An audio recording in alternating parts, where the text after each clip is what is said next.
आज हम लोग आज से शुरू करेंगे एनटीपीसी प्रीवियस ईयर सेट का सारे मैथ का क्वेश्चन का हम लोग डिस्कस करेंगे। आज से शुरू करते हैं। आज पहला वीडियो है। इसे एनटीपीसी पूरे सेट को पाने के लिए मेरे डिस्क्रिप्शन में व्हाट्सअप और टेलीग्राम का लिंक होगा, उससे जुड़ जाए, इससे सारे क्वेश्चन मिल जाएगी। आइए आज देखते हैं पहला क्वेश्चन। एक 20 मीटर लंबी सीढ़ी एक खड़ी दीवार पर टिकी है। यह जमीन के साथ 60 डिग्री का कोण बनाती है, तो दीवार से सीढ़ी के बीच की दूरी बताइए। देखिए, एक सीढ़ी है 20 मीटर। सीढ़ी ऐसे टेढ़ा होता है, यह दीवार पर खड़ी हुई है। सीढ़ी 20 मीटर है और कब पूछ रहा है, मान लीजिए ये ए हुआ, ये बी हो गया, ये सी। तो पूछा है सीढ़ी जहाँ लगी है और दीवार के दोनों के बीच के दूरी बताना है। देखिए, ऐसे जॉब आता है, ये हाइट एंड डिस्टेंस का क्वेश्चन है। इसमें जॉब आता है तो देखिए यहाँ 60 डिग्री कोण बनता है ना, तो 60 डिग्री के सामने वाला हमेशा √3 होता है। कहीं आएगा 60 डिग्री के सामने वाला √3। हाइट एंड डिस्टेंस है, ये समकोण त्रिभुज है, तो ये 90 डिग्री होगा और ये 30 डिग्री होगा। 30 डिग्री के सामने वाला हमेशा 1 होता है और ये 90 डिग्री के सामने वाला 2 होता है। ये हमेशा देखिए 60 डिग्री के सामने वाला √3, 30 डिग्री के सामने वाला 1 और 90 डिग्री के सामने वाला 2 होगा। देखिए यहाँ सीढ़ी का लंबाई दिया हुआ है, यानी हमारा 2 है, इसमें दिया हुआ है कितना 20। ये दिया हुआ है उससे 10 गुना, हमारे जो आ रहा है उससे 10 गुना दिया हुआ है, तो हमारा जो मान होगा ना इसके 10 गुना होगा। ये पूछा है ना, तो ये 1 है, इसके 10 गुना हमारा मान हो जाएगा, यानी 10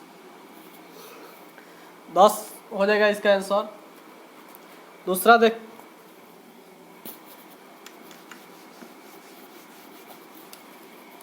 दूसरा क्वेश्चन है, यदि 3 संख्याओं 4, 5 और 7 के अनुपात में है और इनका योग 320 है, तो छोटी तथा बड़ी संख्या का योगफल बताइए।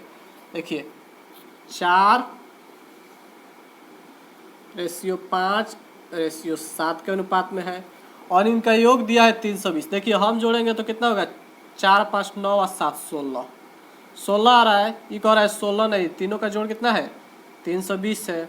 यहाँ से देखेंगे तो 16 गुना 32, 20 गुना होगा। तो ये पूछ रहा है सबसे छोटी और सबसे बड़ी संख्या का योगफल। तो सबसे छोटी मेरा क्या है 4 है और सबसे बड़ी 7 है। दोनों का योगफल कितना हो रहा है 7, 4, 11, लेकिन 11 नहीं होगा, कितना होगा, इससे 20 गुना था तो 20 गुना हो जाएगा। यानी 11 का 20 गुना कितना होगा, 11 दूना 22, 220। ये मेरा आंसर हो जाएगा।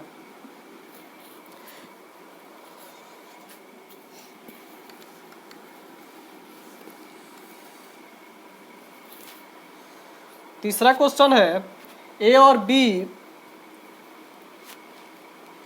मिलकर एक काम 40 दिनों में कर सकते हैं। उनकी कार्य करने की दर 8:5 है। देखिए कार्य करने की दर यानी क्षमता ए और बी का कितना है 8:5 है। इसका मतलब हुआ कि ए एक दिन में 8 काम करेगा और बी एक दिन में 5 काम करेगा। अगर दोनों को हम देखें तो दोनों एक दिन में कितना काम करेगा, लोग 13 काम करेगा। और ये कह रहा है ए और बी मिलकर 40 दिन में काम करते हैं। एक दिन में 13 काम कर रहे हैं, तो 40 दिन में इतना काम किए होंगे। अगर टोटल काम निकालेंगे तो ये टोटल काम हो गया ना 13 दिन में, एक दिन में 13 काम, तो 40 दिन में पूरा कर देंगे तो पता चलेगा टोटल कितना काम होगा। तब ना पूछ रहा है इसमें किसका पूछा है, ए उसका अकेला कितना दिन में करेगा। ये एक दिन में 5 काम करता है, टोटल काम है 13 गुने 40। तो अगर ए का निकालेंगे कि एक दिन में कितना का ए कितना दिन में कर देगा, तो इसकी क्षमता है एक दिन में करने का 5 काम और टोटल काम कितना है 13 गुने 40। एक दिन में काम कर रहा है 5। अगर 5 से भाग देने का पता चलेगा टोटल कितना दिन लगेगा, 5 और 8 13 104 दिन, यानी 104 दिन में कर देगा।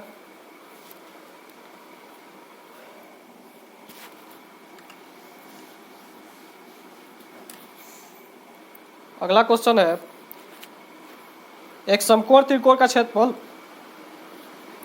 30 वर्ग मीटर है यदि ऊंचाई आधार से 7 मीटर अधिक है। देखिए एक समकोण त्रिभुज है, समकोण त्रिभुज का एरिया दिया है 30 सेंटीमीटर स्क्वायर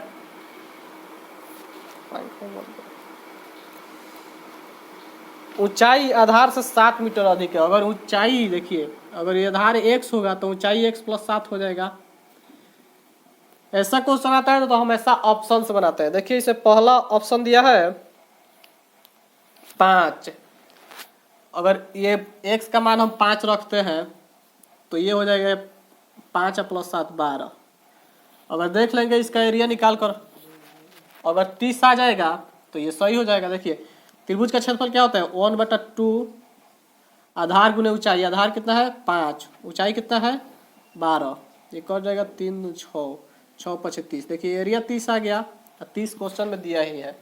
इसका मतलब हमारा आधार कितना होगा 5। क्या पूछा है इसमें, हाँ तो उसी आधार ज्ञात कीजिए, तो आधार 5 हो गया।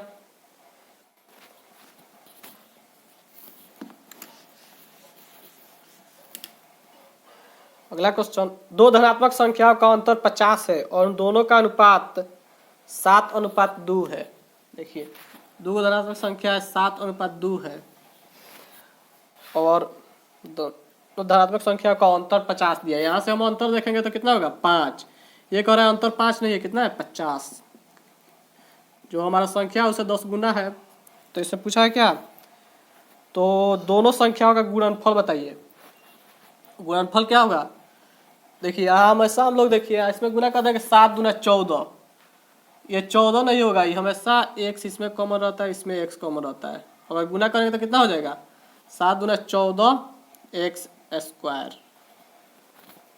हमारा जो संख्या होगा गुणनफल का स्क्वायर पूछा है ना, तो जो संख्या होगा 10 गुना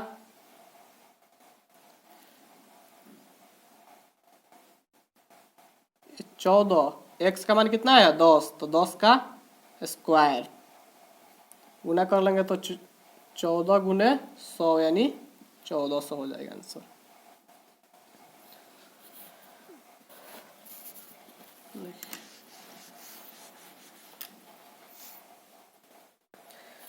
कह रहा है अगला क्वेश्चन, अर्धवार्षिक रूप से चक्रवृद्धि ब्याज 80,000 के 2 वर्षों बाद 20% वार्षिक दर से कितने रुपए हो जाएंगे। 20% है और 2 वर्ष के बाद। देखिए जब अर्धवार्षिक रहता है ना, तो जो रेट होता है उसको आधा कर देते हैं। जैसे 10% थी, इसमें कितना दिया है 20% दिया है, तो इसको आधा कर देंगे यानी 10% रेट हो जाएगा। और जो टाइम दिया रहता है ना उसे दुगुना कर देते हैं। टाइम 2 वर्ष दिया है तो इसको दुगुना कर देंगे, कितना हो जाएगा 2 × 2 = 4 वर्ष हो जाएगा। टाइम 4 वर्ष हो जाएगा। देखिए यहाँ 10% दिया हुआ है रेट, इसका मतलब हुआ 10% का मतलब 1/10 होता है। इसका मतलब होता है पहला वो 10 रुपया होगा तो 1 रुपया उस पर ब्याज मिला होगा तो 11 रुपया हो गया होगा। इसी तरह 4 वर्ष हुआ होगा, फिर अगले वर्ष 10 से 11 हो गया होगा, फिर अगला उसके 10 से 11 हो गया, फिर अगले वर्ष 10 से 11 हो गया। देखिए इसको गुना करते हैं तो आ जाएगा 10,000। इसको गुना करने के यार क्यों होता है 1331 और 1331 में 11 से गुना करेंगे 1 3 1 4 3 2 6 4 1 14 6 41। यहाँ क्या ना देखिए हमारा आ रहा है, ये आता है जो शुरू में रहता है, जैसे मूलधन हमारा ये हो गया, ये अंत में इतना हो गया यानी मिश्रधन हो गया। हमारा ये आया है 10,000, इस शुरू में कह रहा है 80,000। देखिए हमारा आ रहा है किधर 10,000, यही कह रहा है 10,000 नहीं, ये कितना है 80,000 का गुना है 8 गुना। तो जो हमारा क्या पूछा है इसमें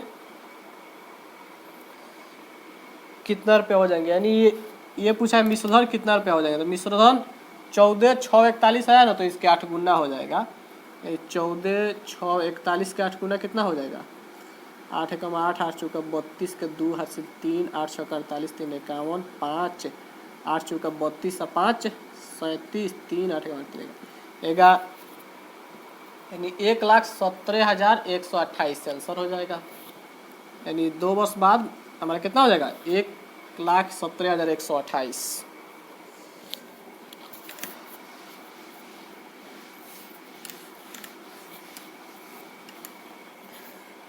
नेक्स्ट क्वेश्चन है, एक व्यक्ति अपने पुत्र से 26 वर्ष बड़ा है। 3 वर्ष बाद इनकी आयु अपने पुत्र की आयु के 3 गुनी हो जाएगी। देखिए 3 वर्ष बाद क्या हो रहा है, अपने पुत्र का आयु जो है ना, यानी पिता का आयु हो जा रहा है पुत्र से 3 गुनी। तो पुत्र का अगर 1 हो जाएगा तो ये 3 हो जाएंगे। देखिए एक व्यक्ति अपने पुत्र से 26 वर्ष बड़ा है, व्यक्ति अपने पुत्र से 26 वर्ष बड़ा है ना, तो आज देखेंगे तो अभी 26 वर्ष बड़ा रहेगा, कभी देखेंगे 10 साल के बाद देखेंगे तो अभी 26 वर्ष बड़ा रहेगा। यानी हमारा पुत्र का उम्र बढ़ेगा तो पिता का उम्र भी बढ़ेगा। यानी आज अगर 26 वर्ष बड़ा है तो 10 साल बाद भी 26 वर्ष ही बड़ा होगा। इसमें कह रहा है, तो यहाँ देखिए 3 वर्ष बाद देख रहे हैं तो कितना बड़ा हो रहा है, 2 वर्ष। यही कह रहा है 26 वर्ष, 26 वर्ष तो हमेशा 26 वर्ष ही बड़ा होगा, यानी 13 गुना होगा। तो इसमें क्या पूछा है, पिता की वर्तमान उम्र। तो देखिए पिता का 3 आया है, तो 3 नहीं होकर इससे कितना होना चाहिए, 13 गुना 13 या 39।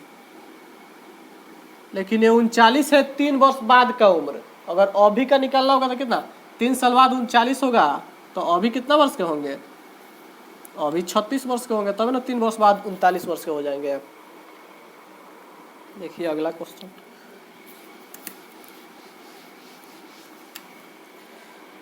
अगला क्वेश्चन है,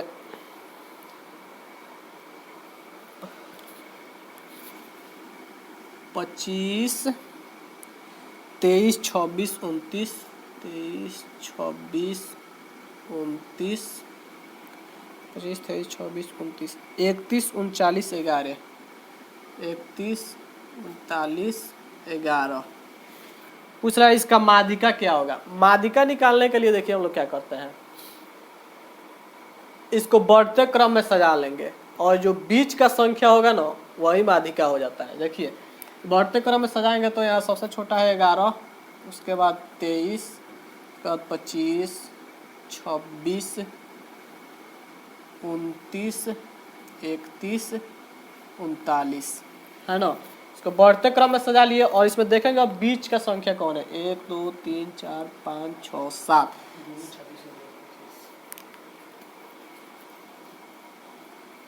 ये 7 को संख्या है ना, तो उसमें से 3 को इधर से हटा दीजिए, 3 को इधर से, यानी बीच वाला ये 26 हो जाएगा। तो ये हमारा माध्यिका क्या हो जाएगा, वही बीच वाली संख्या माध्यिका हो जाएगा। माध्यिका बराबर 26। माध्यिका हमेशा बीच वाला होता है, इसमें माध्यिका माध्य और बहुलक 3 होता है। तो माध्यिका इसको सजा देंगे, बीच वाला जो हो जाएगा वो माध्यिका हो गया। बहुलक के लिए देखेंगे सबसे ज्यादा बार रिपीट कौन हुआ है वो बहुलक हो जाता है, और माध्य सबको जोड़कर जितना संख्या होता है इसे भाग दे देंगे तो माध्य हो जाएगा।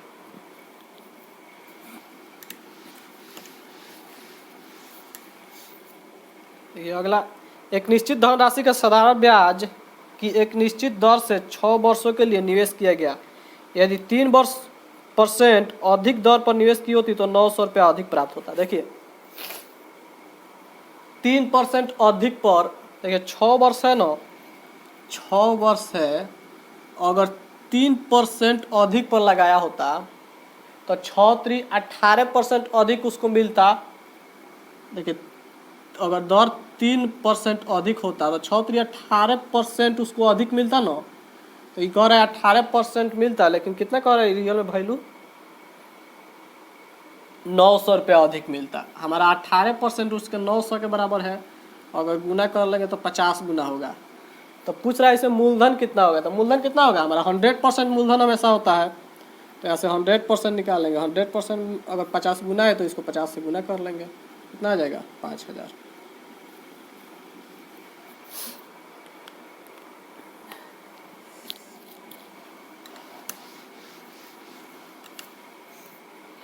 देखिए अगला क्वेश्चन है 2/5 प्लस 2/9 भागा 2/5 प्लस 5/9, 2/5 प्लस 5/9। इसको हल कर लेंगे तो इसको जब 9 दूना 18 या 5 दूना 10, 18 10 28, अब बट्टा नीचे दोनों गुना कर ले, 8 9 5 45 हो जाएगा। अब भागा 5 25 और 9 दूना 18, 25 और 15 40 दो 42, बट्टा 45 हो जाएगा। इसको भाग एक गुना बदलने के लिए अगला संख्या पलट जाता है, यानी 28 बटा 45, भाग एक गुना में करेंगे तो 45 बटा 42 हो जाएगा। 45 से 45 कर दिया, 14 दूना 28, 14 तिया 42, यानी 2 बटा 3 आंसर आ गया सब।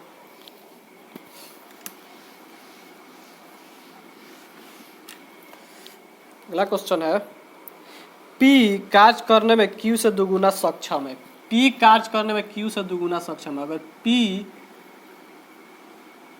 Q से दुगुना है, अगर Q एक काम करेगा एक दिन में, तो P कितना दिन में कितना काम करेगा? 2 काम करेगा एक दिन में, यानी दुगुना सक्षम है। अगर Q एक काम करेगा तो Q एक काम करेगा तो P कितना काम करेगा? 2 काम करेगा। दोनों एक साथ मिलकर एक काम को 22 दिन में करते हैं तो Q अकेला उसे कितने दिन में करेगा? देखिए, दोनों एक साथ मिलकर एक दिन में 3 काम करेंगे, एक और है दोनों मिलकर 22 काम, यानी टोटल इतना काम होगा अगर टोटल काम निकालेंगे तो। और ये पूछ रहा है Q कितना दिन में करेगा, तो Q का अगर 22 या 66, और Q की क्षमता 1 है तो 1 से भाग दे देंगे, यानी 66 हो जाएगा। 66 दिन में Q करेगा इस काम को।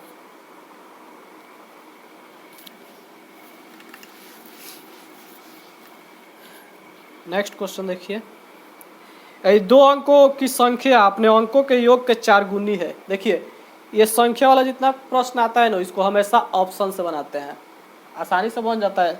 देखिए, इसका ऑप्शन, पहला ऑप्शन कितना है? 24 12 48 26।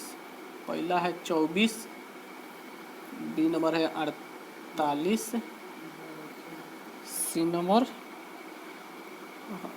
बी है 12, सी 48 और डी 36।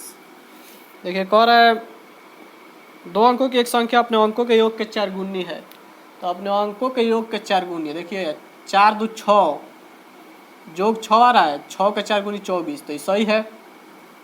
यहाँ देखिए, 2 एकम 2, 2 एकम 2 के 4 गुनी, गलत हो गया, ये तो यही कैंसिल हो गया।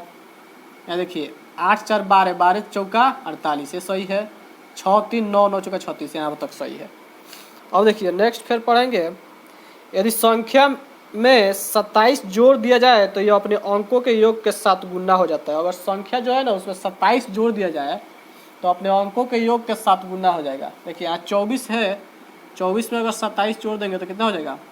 7 4 11 5 51, तो 4 2 6 का 7 गुना हुआ? नहीं हुआ, तो ये भी कैंसिल हो गया। ये 48 है, 48 में अगर 27 जोड़ेंगे, 48 में 27 जोड़ देंगे तो कितना हो गया? 8 7 15, 4 2 6 1 7 75, 8 4 12, 12 का 7 गुना 75 होता है? नहीं होता है, तो ये भी कैंसिल हो गया। तो यही सही होगा, इसको भी चेक कर लेते हैं। देखिए, 36 है, 36 में अगर 27 जोड़ देंगे तो 7 6 13 3 80 63 हो गया। देखिए, अपने अंकों के 6 3 9 इसके योग के साथ गुना गया, 6 3 9 उसके साथ गुना 63 होता है, 63 आ गया। इसीलिए ये डी नंबर ऑप्शन मेरा सही है। इसको हमेशा ऑप्शन से बनाते हैं, जल्दी बन जाता है।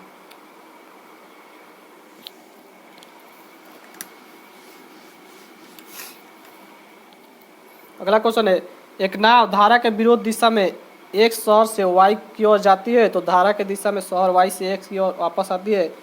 यदि स्थिर जल में पानी की गति 40 किलोमीटर प्रति घंटा है तो धारा की गति 10 किलोमीटर प्रति घंटा है। देखिए,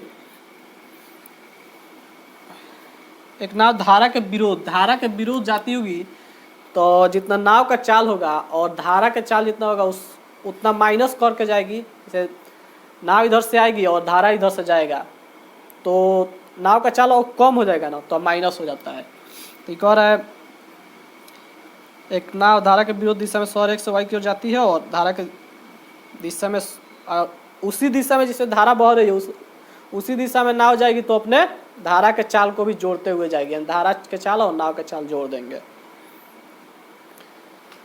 यदि स्थिर पानी में नाव की चाल 40 किलोमीटर प्रति घंटा है, नाव की चाल कितना है स्थिर पानी में? 40 किलोमीटर प्रति घंटा। और धारा की चाल कितना है 10 किलोमीटर प्रति घंटा। एक नाव धारा के विरोध दिशा में देखिए, जब ये धारा के विरोध जाएगी तब धारा के विरोध नाव का चाल कितना हो जाएगा, यहाँ से निकालेंगे अगर तो धारा के विरोध नाव का चाल विरोध जाएगा तो 40 माइनस 10 हो जाएगा यानी 30 हो जाएगा। और धारा के साथ निकालेंगे तो प्लस हो जाएगा, धारा के साथ निकालेंगे तो 40 प्लस 10 50 किलोमीटर पर आवर। तो इसमें पूछा क्या है, तो पूरी यात्रा में नाव की औसत गति बताइए। तो पूरी यात्रा की औसत गति निकालने के लिए क्या करते हैं 2xy, एवरेज निकालने के लिए होता है 2xy बटा x प्लस वाई।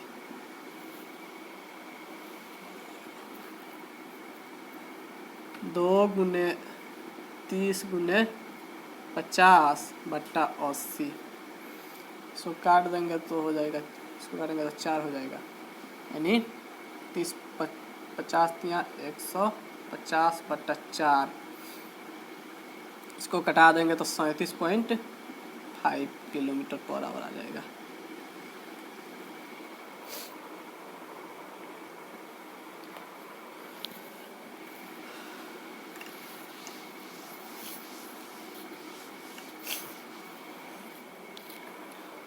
अगला क्वेश्चन है पी पहले 1 घंटे में 50 किलोमीटर की प्रति घंटा की गति से जाता है और अगले 2 घंटे 70 किलोमीटर प्रति घंटा की गति से जाता है, तो पी की औसत गति बताइए। देखिए औसत गति बराबर होता है औसत गति बराबर क्या होता है कुल दूरी बट्टा में कुल समय। देखिए यहाँ से कह रहा है 1 घंटा में 50 किलोमीटर जाता है, तो यहाँ से अगर डिस्टेंस निकालेंगे तो दूरी है गुने समय होता है ना, यदि इतना दूरी तय किया होगा। फिर अगला 2 घंटा में 70 किलोमीटर, तो यहाँ से दूरी निकालेंगे तो 2 गुने 70 हो जाएगा। तो ये कुल दूरी हो गया। अब बटा कुल समय 1 घंटा यहाँ 2 घंटा यहाँ 3 घंटा। यहाँ से ये जोड़ लेंगे तो 50 प्लस 7 दूने 14 140 बट्टा 3, यहाँ से कटा लेंगे तो 190 बट्टा 3 हो जाएगा। इसको कटा लेंगे 18.1/3 किलोमीटर पर आवर हो जाएगा।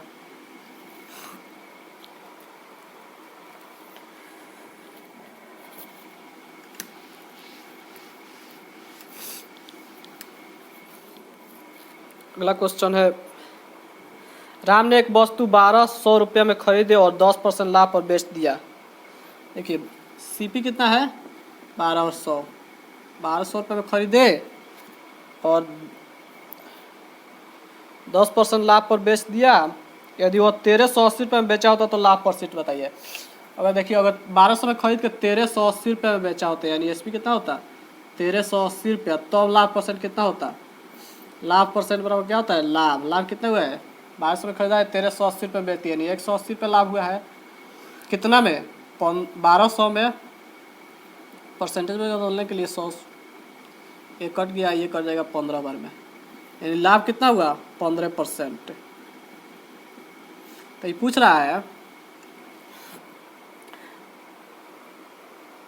लाभ में कितने प्रतिशत की वृद्धि हुई। पहले लाभ हो रहा था 10%, अब हो रहा है 15%, तो वृद्धि कितना हुआ होगा 5% वृद्धि हो गया। पहले 10% हो रहा था लाभ और 15% हो रहा है यानी 5% वृद्धि हो गया लाभ में। अगला क्वेश्चन है, अगला क्वेश्चन देखिए 72 74 इतना का बहुलक निकालना है। 72 74 76 72 74 75 76 75 75 76 75 74 73 75 74 73 75, 73, 71, 77, 73, 71, 77। बहुलक निकालने के लिए हम शुरू में ही बताए, जिसमें अधिक बार जो संख्या रिपीट हुआ होगा ना वही बहुलक होगा। देखिए आप 75 1 2 3 3 बार आया है, बाकी सब 2 बार आया, यानी सबसे अधिक बार रिपीट क्या हुआ है 75, यानी जो सबसे अधिक बार रिपीट हुआ होगा वही आंसर हो जाएगा। सबसे अधिक बार रिपीट इसमें क्या हुआ है 75, तो इसमें 75 आंसर हो जाएगा।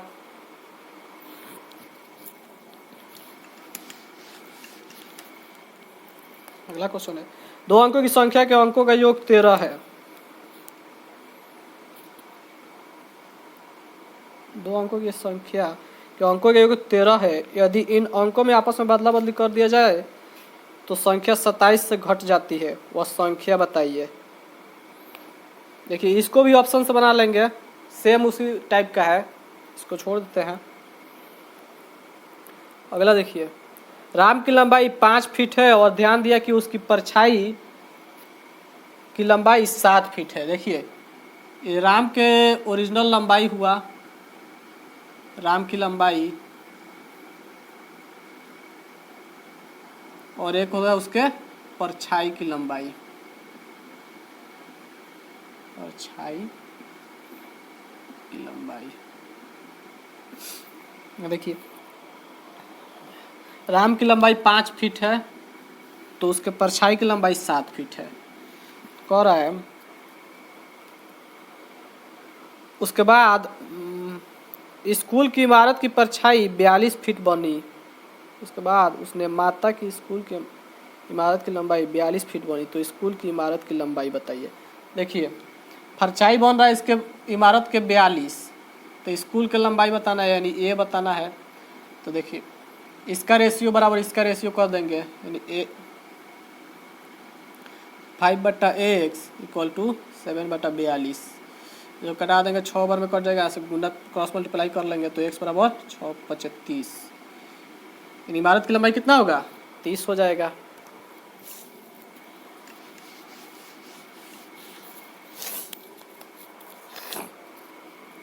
एक दुकानदार ने एक वस्तु का अंकित मूल्य 160 रुपये रख दिया।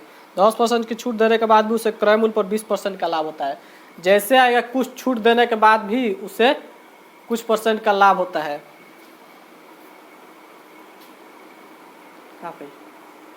खत्म।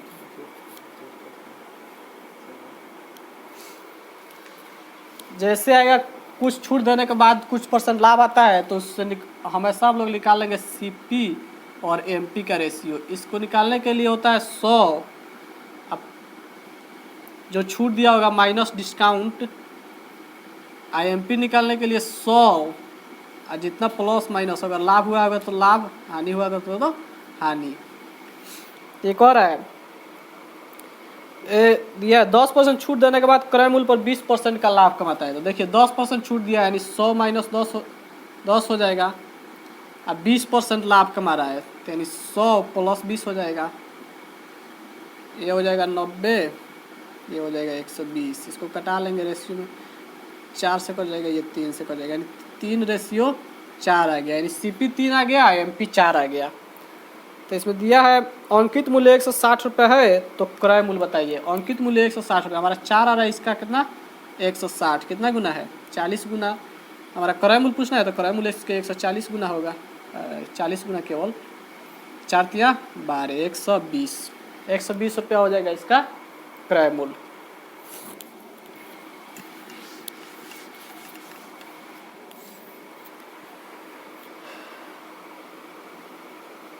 अगला ये देखिए .0081, 0.12381। अब भाग करना है इसमें किससे 0.09 से। देखिए यहाँ से 2 पॉइंट है तो इधर भी 2 पॉइंट खत्म हो गया, 2 पॉइंट इधर आ जाएगा, इसको 9 बार में कट जाएगा, 981। यहाँ से 2 पॉइंट से 2 पॉइंट कट गया, यानी 3 और बचा है ना, तो 3 डिजिट के बाद इधर इसको 3 डिजिट में लिख लेंगे। 9 आया है 9, तो 009, 3 डिजिट हो गया, इसके पहले पॉइंट लगा देंगे। यानी इतना आंसर हो जाएगा मेरा। 2 पॉइंट से इधर 2 पॉइंट ऊपर कट जाएगा और उसके बाद 3 बचेगा तो 3 डिजिट लिख लेंगे।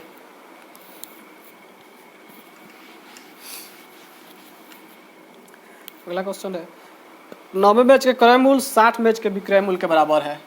ये 90 मैच का सीपी जो है ना 60 मैच के एसपी के बराबर है। ऐसे सीपी और एसपी का रेशियो निकालेंगे तो कितना हो जाएगा 60/90, 30 दूना 60, 30 3 90। ये क्रय मूल्य आ गया 2, विक्रय मूल्य आ गया 3। इसमें लाभ परसेंट होगा, लाभ कितना का होगा 2 रुपये में खरीदा 3 रुपये में बेचते 1 रुपये लाभ होगा कितना में 2 में, परसेंटेज बदलने के लिए 100 से गुना कर देंगे, कट जाएगा 50 बार में, 50% लाभ हुआ होगा। ठीक है,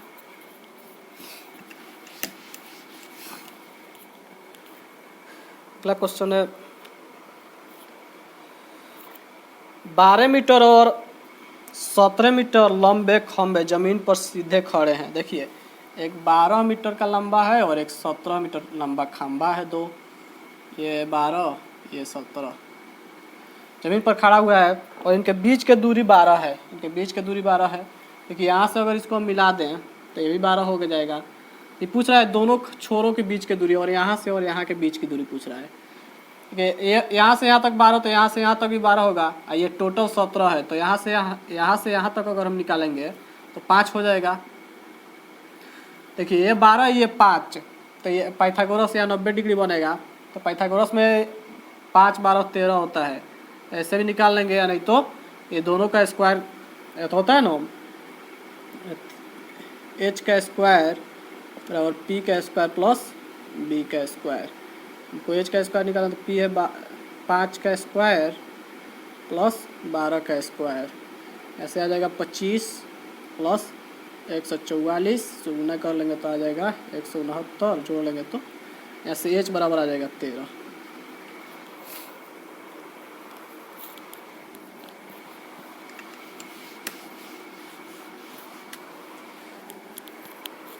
अगला क्वेश्चन है 45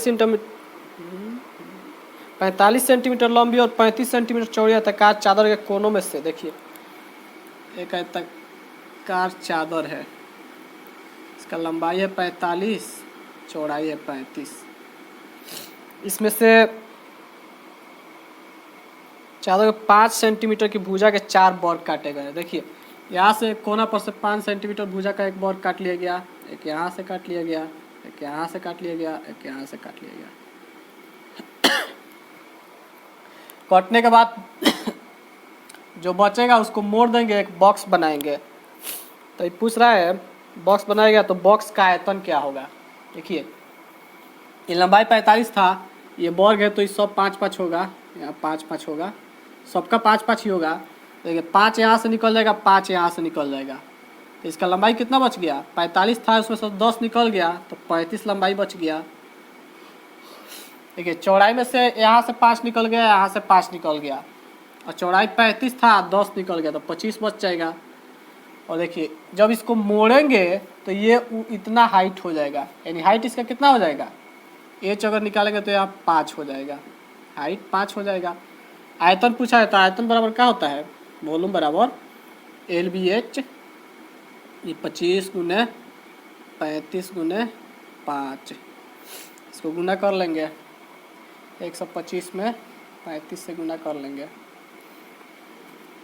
125 में 35 से गुना करेंगे तो कितना हो जाएगा, 5 25 5 2 5 5 गुना 10 तो 12, 5 1 5 1 6 5 3 15 3 6 1 7 1 3 5 7 3 4 यानी 4375 सेंटीमीटर क्यूब हमेशा आयतन क्यूब में होता है, यानी 4375 इसका आंसर हो जाएगा।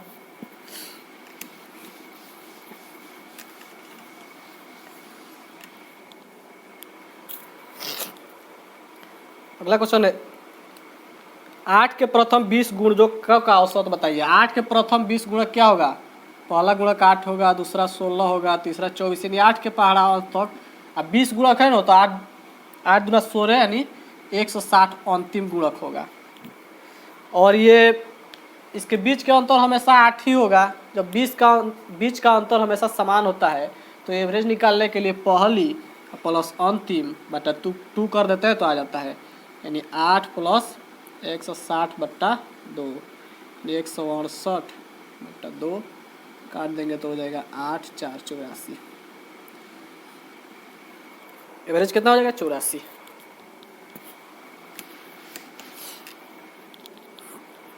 अगला क्वेश्चन है 13 19 21 22। 13 19 21 22 का एलसीएम निकालना है। 13 गुने 19 गुने 21 गुने 22 सबका गुणा करके और लिख देंगे, जितना आ जाएगा वो एलसीएम हो जाएगा। कैसी सब अभाज्य संख्या है, ये एक भाज्य है लेकिन कॉमन इसमें कुछ नहीं है, तो इसीलिए सबका गुणनफल ही एलसीएम होगा।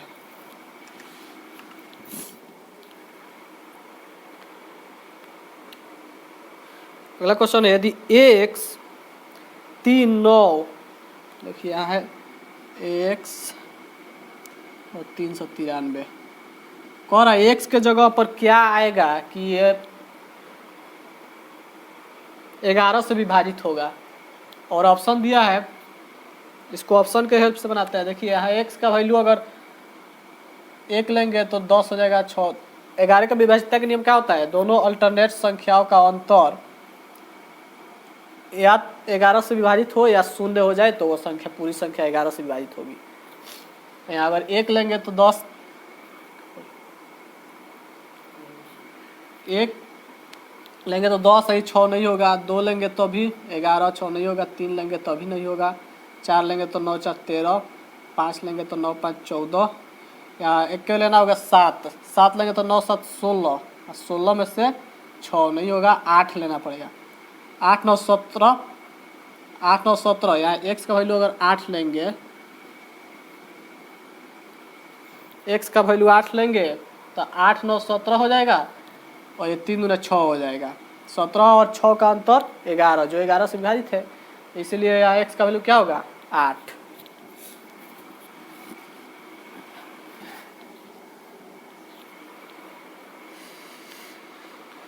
यदि त्रिभुज एबीसी तथा पी क्यू आर समरूप है, एबीसी और पी क्यू आर समरूप है,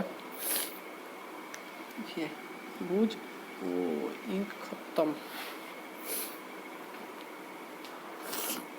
चलिए रहने देते हैं। फिर इसका अगला सेट और इसमें से 1 2 क्वेश्चन बचा हुआ है उसको, और फिर अगले सेट कल देखा जाएगा। और इस चैनल को लाइक सब्सक्राइब एंड शेयर कर दीजिएगा। Thank you.